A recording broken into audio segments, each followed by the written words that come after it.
Anong mensahe ang kailangang marinig ng mga Pisces sa July 2024? Collective reading nga pala to. Usually, may kinalaman lang sa love. Pwedeng mag-resonate sa inyo to. Pwede rin dun sa puso nyo o sa kakilala ninyo. Pwede rin nangyari na to o mangyayari pa lang.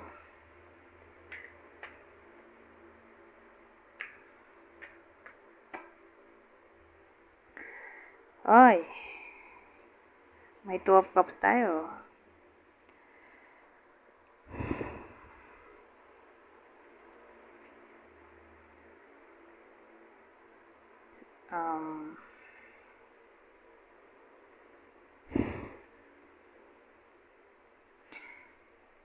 Either nangyayari na to o mangyayari pa lang, pero magkakaroon dito ng good change. Ito.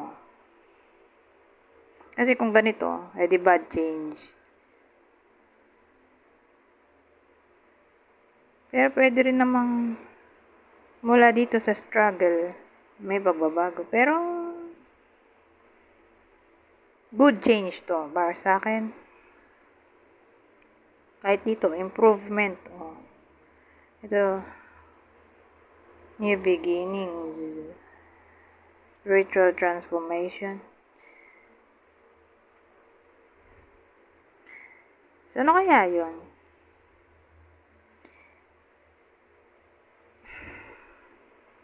Itong dalawang to mukhang long distance relationship. Ano kaya nangyari sa mga to? Oh, long distance connection. Dagdagan natin ng information.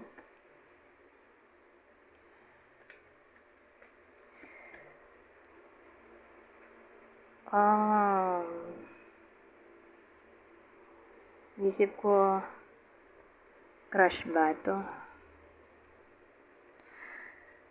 May batang energy tayo, oh. Mga teenager to.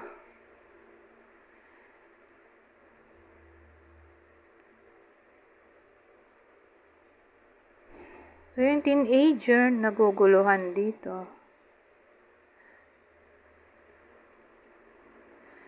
So, yung bida natin, teenager, oh. Sana naman nasa legal age, no? Mga 18 to 19 years old. Pero, isa sa bida sa kwento, teenager. Meron siyang gusto. At ang gusto niya ay someone na nasa malayo sa kanya. O baka sila na nga. Pero mukhang long distance relationship to.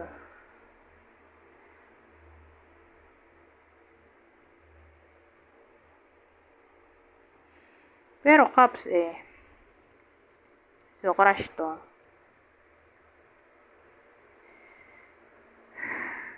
Magiging waiting na to. Kaya lang naguguluhan siya. O marami siyang option dito. Dagdagan ko pa nga to.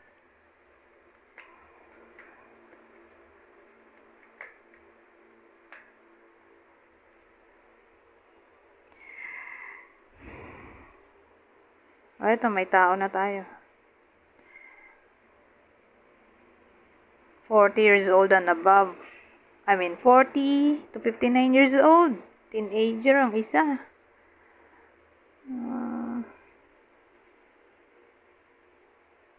Kaya lang di nakikipag-usap sa kanya tong lalaki.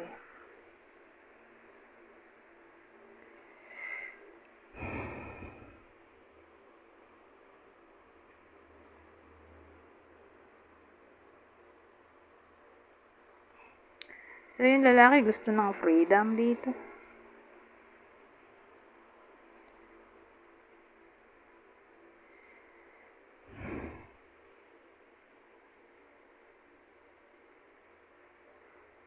So, again, itong teenager, crush niya siguro to.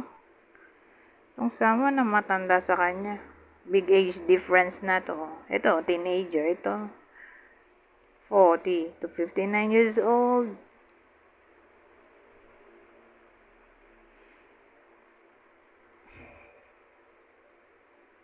Magulo pa isip niya.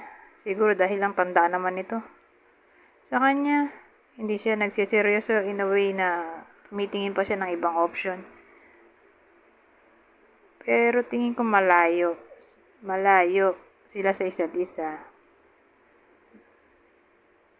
Parang long distance relationship o connection.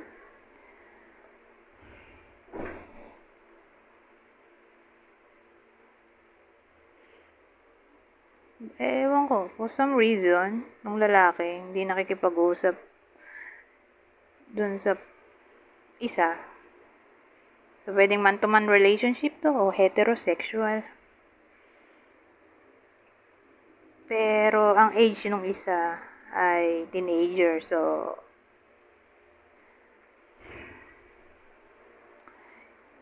tatawagin ko na lang siyang teenager at ito si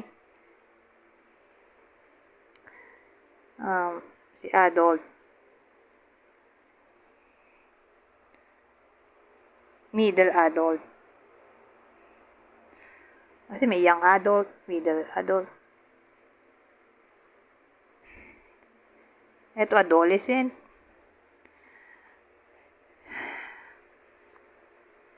Adult na lang. Si teenager at si adult. Anyways,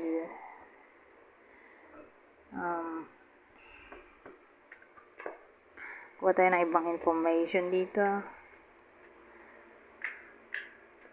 Pwede rin anak nyo to. Who knows?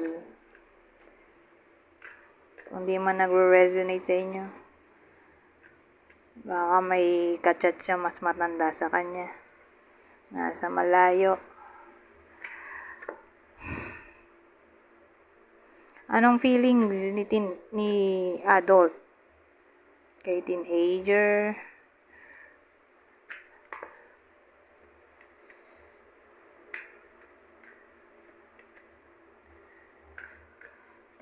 Ito naman si teenager. Message niya kay adult. Ano to? Request date.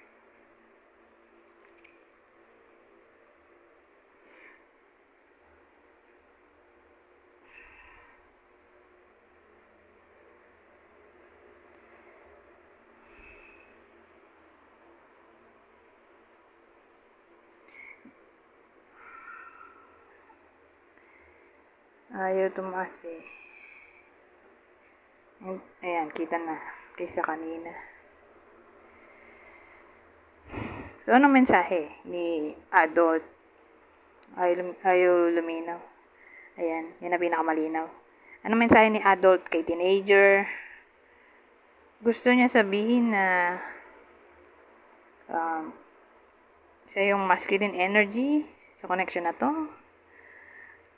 Sa bagay, King of Swords siya. May gusto siya sabihin. Gusto niya sabihin na obsessed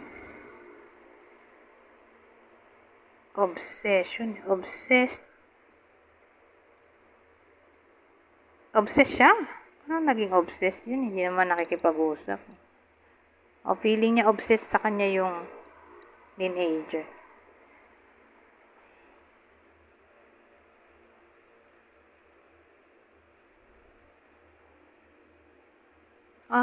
Pwede rin namang ganito.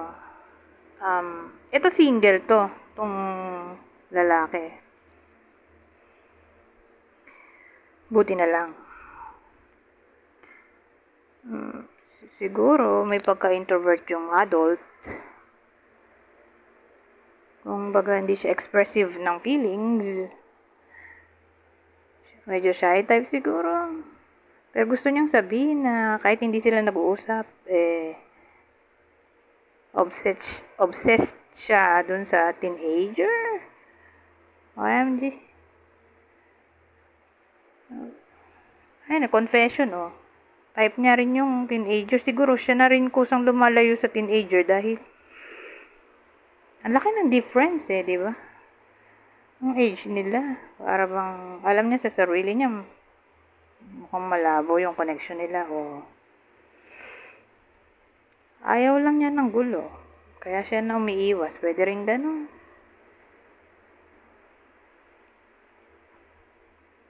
Ngayon, dito sa teenager, anong mensahe niya? Sad siya. Ngayon na hindi sila nag-uusap. Gustong-gusto niya talaga yung si adult, commitment o marriage promises with fidelity. Ano tong curse, hex, witchcraft, negative mind. So, feeling niya ginayuma siya nung adult kasi hindi rin siya makapaniwala na nataypan niya yung ganun ng edad. O pwede rin namang ngayon na hindi sila nag-uusap. Diyan papasok yung negative mind. Pessimistic siya ngayon. Dahil sad. Anyways, kuha tayo ng ibang information dito. Kaya lang minsan, malayo sa putukan yung mensahe nito. Kuha lang tayo ng 3. Babasahin ko na lang, madali na maintindihin dahil basic English. So sabi dito, labyrinth.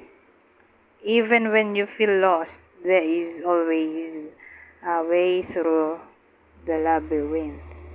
Yan yung maze labyrinth.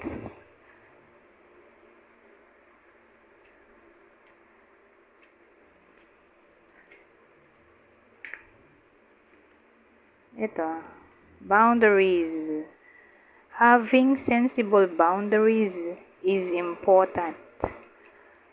Ito ang huli, attraction. So sabi, ay lumabo. Wala ba lilinaw to? Divine soul counterpart. Attraction transcends superficiality. Definitely, may attraction talaga sa pagitan nilang dalawa.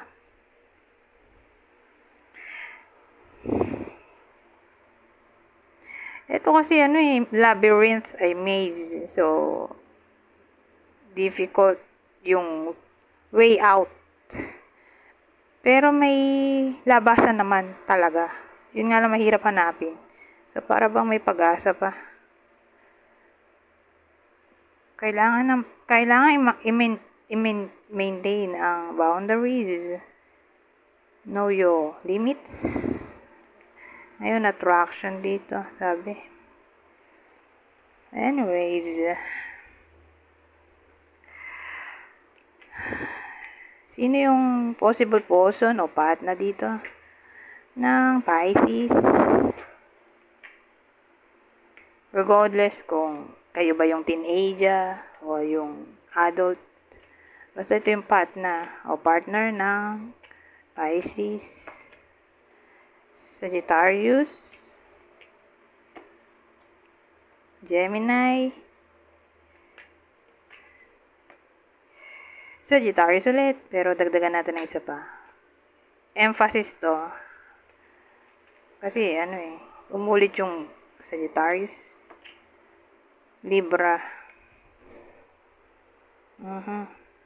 So, ulitin ko. Sagittarius, Gemini, Libra. Anyways, hanggang dito na lang. Goodbye.